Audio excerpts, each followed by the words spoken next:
If you could sum up the journey of the last few years, like in a couple words, what would you say? I'm sure that's hard, but...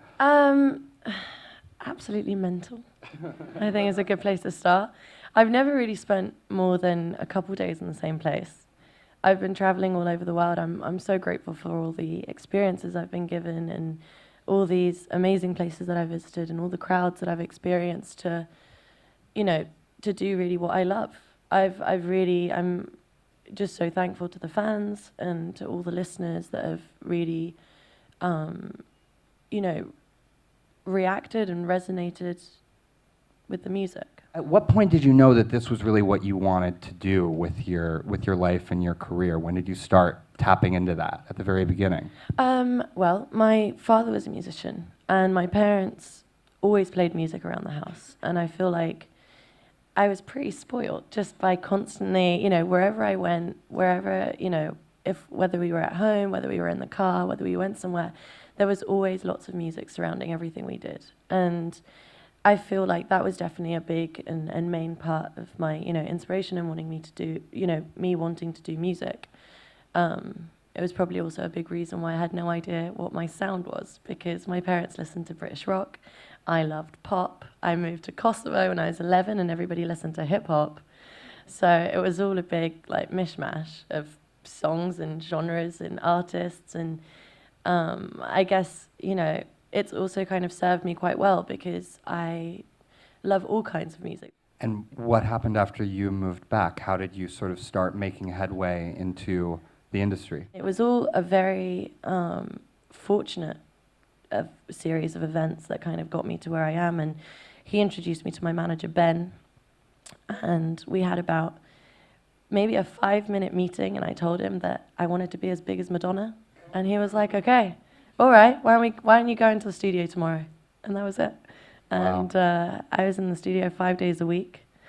And I was just writing, had no intention of really signing a deal to begin with, because I just really wanted to figure out, you know, what my style was and, you know, what I wanted to write about, and just really kind of learning about myself.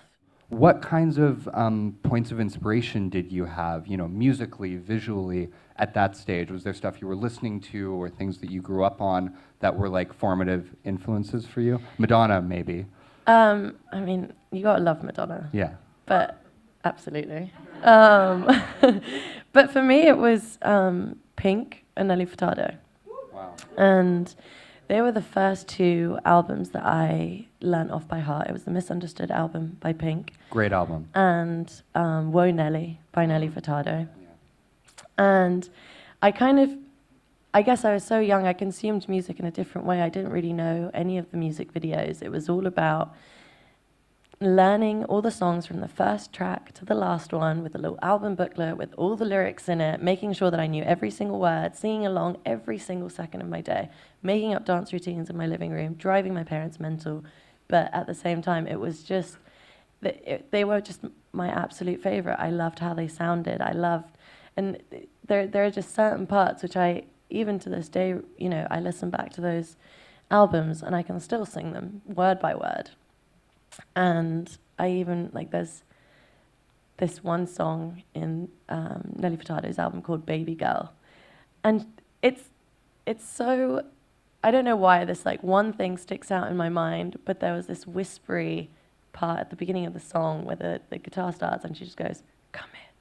Like this, and it's got this no relation actually to anything that I'm about to tell you, but that one thing stuck in my mind that sometimes when I make music, I'm like, you know, it's all about having you know, your own personality, your own little spin on things, something that really kind of, you know, shows people who you are as a person as well as an artist. I felt like I really got to know those 2 artists so well just by listening to their music, and that was something that I aspired to do with my first album. It was all about allowing people to get to know me, you know, for me. What's up, y'all? This is B.O.B. This is G-Eazy. I'm Mo. This is Julia Michaels. This is Logic. Make sure you subscribe to the Recording Academy channel. Flex.